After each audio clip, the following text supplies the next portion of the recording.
So guys, maraming pwedeng gawin sa kamoting kahoy, hindi lang sa mga bagaso niya pag inani. Pag inani din siya, pag ikinuha na yung laman niya sa ilalim, pwede nyo rin kunin tong ganito, usbong niya. Yan. Yan yung ganyan. Ito. Ito. Yan. Saka tong ubod niya. Dahon. Yan, yung mga ganito. Yan. Pwede yung gulayin guys. Pwedeng ginataan, ginisa na may tinapa, dilis. So kahit anong gusto nyo isahog. Kung meron kayong baboy o ano. Basta ginisa, ginataan. Kahit ano. Pwede nyo gawin luto dyan. Para lang din siyang talbos ng kamote. Kamoting baging. Tapos, pag naani na siya, yon tulad naman ito. Ito yung mga tinabas na bagaso. O puno. Yan. Tatabtabin lang yan ng 1, 2, 3, 4, 5. Ito nga hanggang dito. 6 na buko. Yan. Puputulin lang siya ng ganyang kahaba. Putol-putulin siya ng ganang kahaba. Pwede na itanim yan guys ng dala-dalawang piraso. Diyan sa pinagbunutan kung gusto nyo. O kung gusto nyo pag malinis na siya, dilinisin yan tapos tatanim yan ng ganon.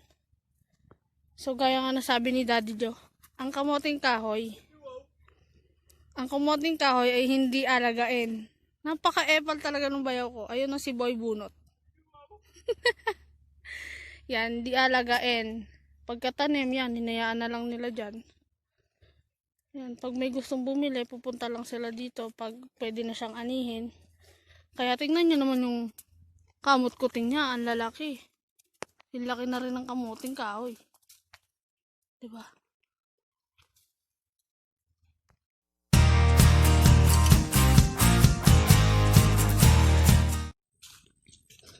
Manguha po kami ng kamoteng kahoy. Anong 5 finger? Nakita mo ba yung 5 dyan? Ito siguro. Basta 5 daw. Ayun yun, ang dami oh. Oh, diba? Ay, ang dami! Perabati. Ay, oo, ang dami nga. Ay! Ay, naku. Ay! Ang ganda. Anahaw leaves. Ay, ang dami nga. Pwede ba kumuha niyan? Ay, ang dami! Perabati, tabi-tabi pununo. Kikiraan po. Bibili kami ng kamoting kahoy. Pero nakakahingal yung nilalakaran. Hoy, maghintay naman kayo. Nasa vlog ni Daddy Joe. Stories. Uy, ang palayang ligaw. Ito yung nasa vlog niya. Hindod magi. Sa bukid walang papel. Uy! May umupo sa likod. Uy! Oh, hinihingal ako. Wala kami baon tubig. Oh, may gulay. Oh, may pungapong. Tabi-tabi po. Dito na kami sa kamutihan. Aray. Pag tinamaan yung sugat ko. Yan. Nag-uumpisa na po ng bubunot ay pare Nico. So guys, ayun dun sa kanila ano. bibidyo po natin. Ay, nakalabas yung laman. Kung paano mag-ani ng kamoting kahoy or balinghoy. Bossing, pwede nyo po ba ipakita sa amin kung paano mag-ani ng ganyan? Yan, bubunutin lang daw guys, ganyan oh. Oh, Simpayat na yung laman. Oo, eh. O, nasa na? Ang dami palang kamot kuting. Hindi, kuha nyo na lang kami. Yan, pag ganyan po kasukal, dadamu-damuhin, tatabasin muna, kabubunutin.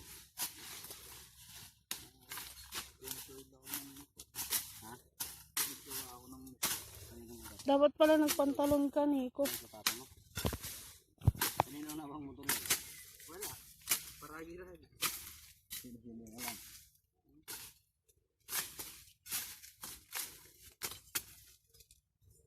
Hindi ko mukha kang talbos ah. Dapat pala ang kunin na lang natin yung bagaso. Hindi ba nagbebenta ng bagaso dito? Oh, lakas. Daming laman. Parang maliliit pa siya, no? Sarap lang yun, panlaga. Sakto lang to sa ano, mga bumibili. Kaya nga.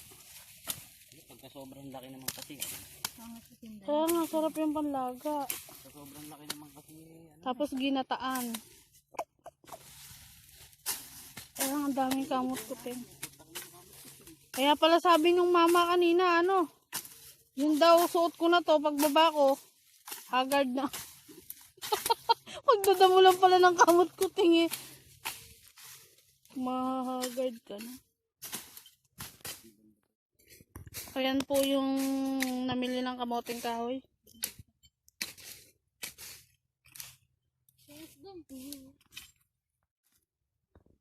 Yan si Aling Josie. Woohoo! Say hi naman, Nico. Hi! Hi, Pats. Ayaw kasi kamayin. Ba't tinataga mo? Sayang yung dulo. Ha? Magsisira agad yan. Yan. Kasi hindi mo tinuturo ka agad eh. Oh. Oo nga. Akin na lang. Dapat dito yan tinataga, guys. Kasi, alam niyo kung bakit. Para hindi siya agad mangitim. Yan. Paka-epal mo. Dito siya dapat tinataga. Para hindi siya agad mangitim. Para pwede siya i-stack. Nakakatakot naman ito humawak ng itak eh. Uy, ang laki ah. Pero masukal talaga.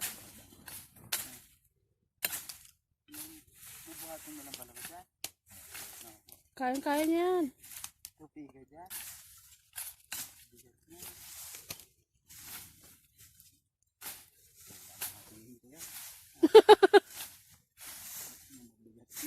Bigat kaya.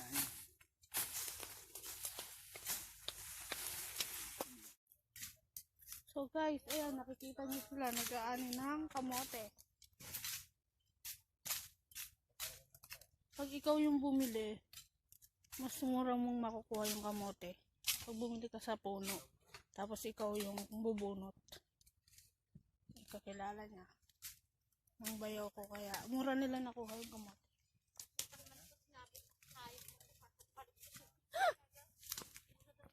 Sarap tumira dito. Ang maririnig mo lang eh, huni ng ibon. Oh.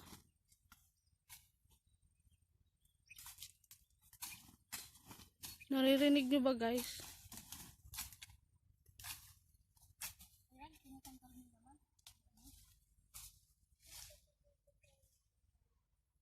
Ano yung inaning kamote dito? Binenta ng paunti-unti o dinadala saan?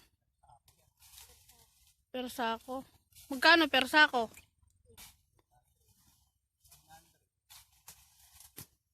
Wow. Ayos pala. Tapos sila pa bubunot o yung may-ari?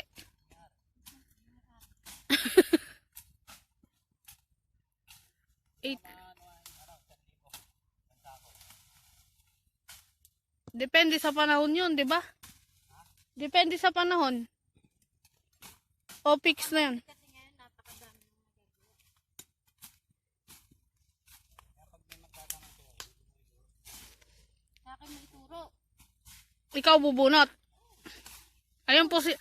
Alam niyo na guys yung pangalan ng nakadilaw na yun. Si Boy Bunot.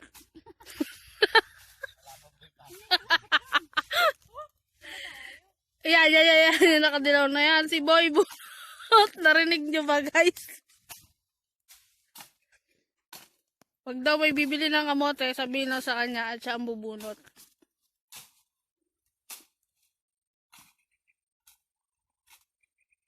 O ano ba hinahanap yung dalawa? Ayaw nyo pang magtanggal ng kamote. Ayun o, ayaw pa isa ko. Matataba. Magginawa sanang bunutin no? Tanim. Napakababaw lang ng pagkakatanim. Oo, mamaya. Panlaga lang. Nag-order na pala si Joanne eh. Pera mo ba? Pera niya. Ha? Pera mo? Bakit? Mahabo na? Nalayo na nilalakad namin. Paahon pa.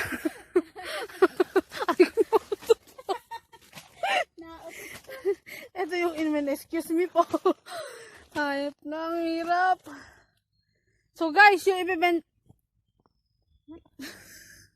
So guys, yung kukunin namin na plants. Sulit naman sa pagod namin. Diyos ko. Tingnan nyo naman. Tapos paahon ka. May bitbit ka pa ng ganitong jug. Diyos ko, day. Ang ganda ng gatong. Hindi milina. Gasan mo, parang ang engot. Mga baliw oh. Ayos ka, Josie. Nakakabtuyod-tuhod. Saan? Hindi na mukhang caterpillar yan.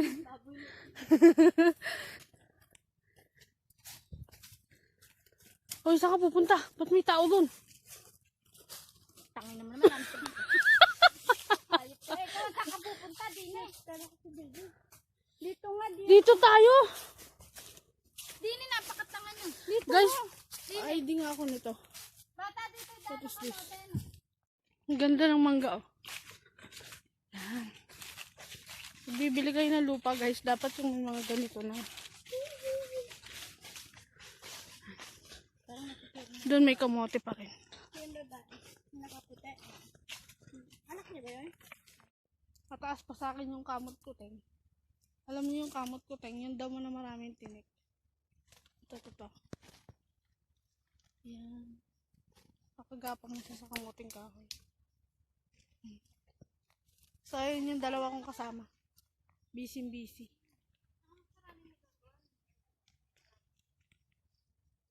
Nagkakanya-kanya sila ng kuha. Yung isa yung malalaki yung pinipili kasi gagawin niyang suman. Yung isa naman maliliit yung katamtawan kasi pambenta. Ganon guys. Ambot na. Hi! Aling Mary Grace. Hi! Uy! Ang bastos oh. Parang tanga po. Hi! Masyado po siyang mahihayin. Uy, tutubi. Manghuli akong tutubi. Natin yung tutubi. Tutubi.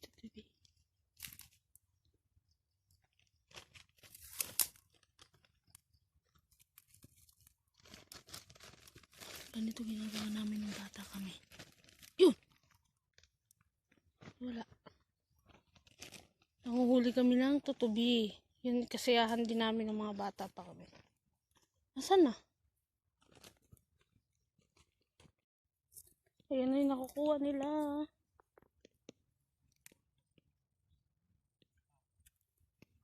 Wow! Sasarap ilaga nito. Hindi pa naman siguro ito natutubig. Kalahati pa. Wala pa yun. Hindi pa yan yung isang sako. Ano ba isang sako niyan? Apaw? Kasalan pa rin. Tingnan nyo naman guys yung laman ng isang puno. Wow!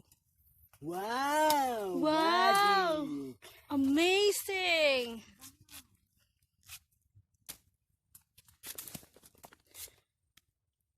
Bakit? Bulok? Umuulan na kasi.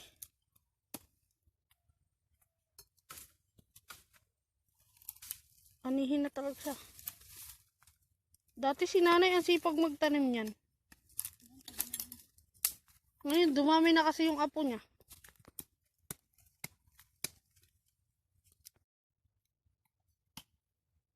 Oh, okay na. Yes! Laki guys. Oh, kamusta naman kayo dyan? Mga Taray mga kakawat. kapuso. Dito mo itutok sa baba, huwag sa mukha ko.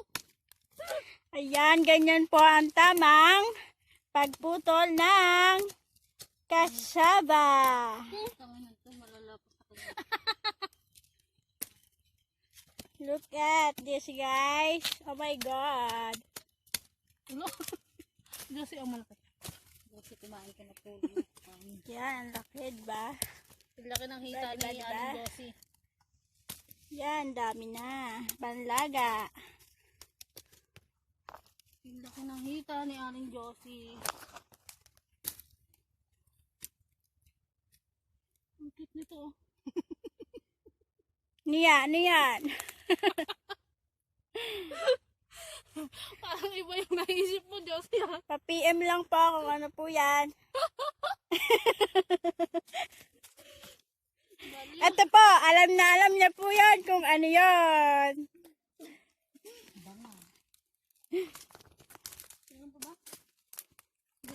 Ayan, napakadami pa pong bubunutin. Kaso nga lang, sobra-sobra na. Tama na. Masyado nang nagtitimawa. Oy, bad yun. Hindi yun bad. Sorry guys. Sa mga bad words.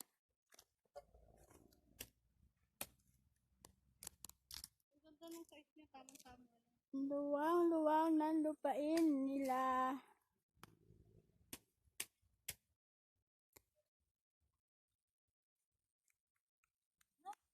Gago yun na, may naiwan pa. Oh. Ang laki pa. Tingnan mo, grasa.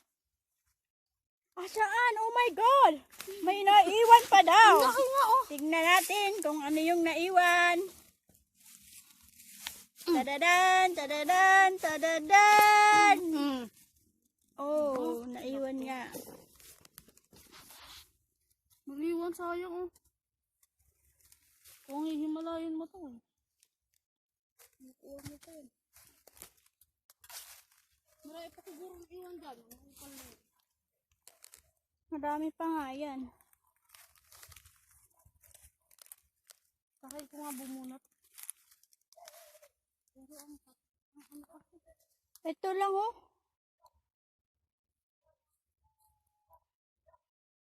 Dami kasi kang ito, eh. Ayun na yung isa. Walang ano. Ayun. Try niya daw pong bumunot.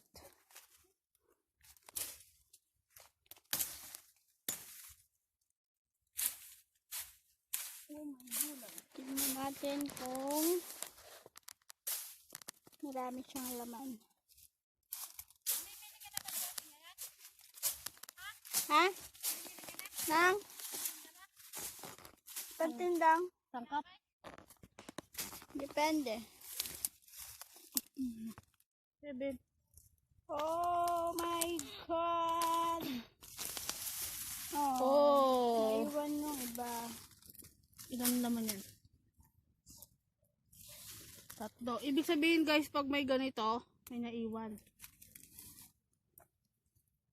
Ito yun. Itong anong wala na. Yun lang yun. Tara na. Napakainit na dito. Guys, nakakahingal. Diba? Nang dahil sa suman.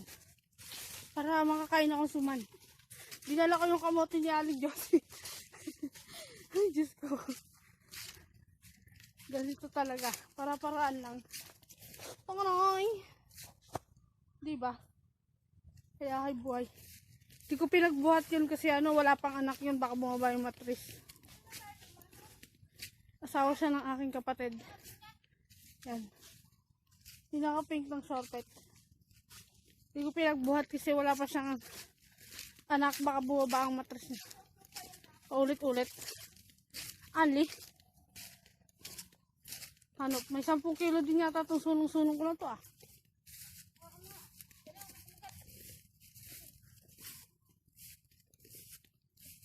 Yan. Ano ka na? Umupok po. Tapos natisod ako sa bato. Oh, kaya nyo ba yan guys? Walang hawak. Namana ko pa yan sa lola at nanay ko. Pag namamagpag kami. Yung ganyang sunong. Balance. Sige, tagay mo. Pabalik na kami dun sa bahay ng may-ari ng kamote. Kanina paahon, palusong. Lusong na naman ngayon. Niyo marimar. Tapos may dala-dala pa akong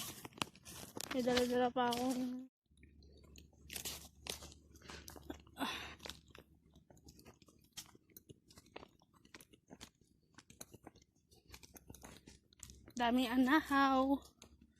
Kukunin namin yan mamaya. Kasi meron kaming bibigyan yan. Tcharan. Ah. Diba? Aray ko. Hanggang palusong. Diba to? Dahan-dahan. Pag nadapa ako dito. Hoy, hintayin nyo ako, may dog. Ang daming aso dito, guys. Ito kaya, ano kaya tong puno na to? Mahogani. Hoy, ginagawa mo dyan.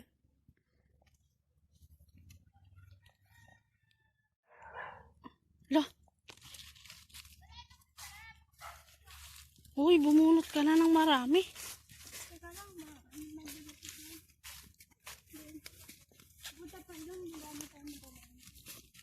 Ayun, bahay. Bahay na may-ari ng kamote. Aray, sakit na ng ulo ko.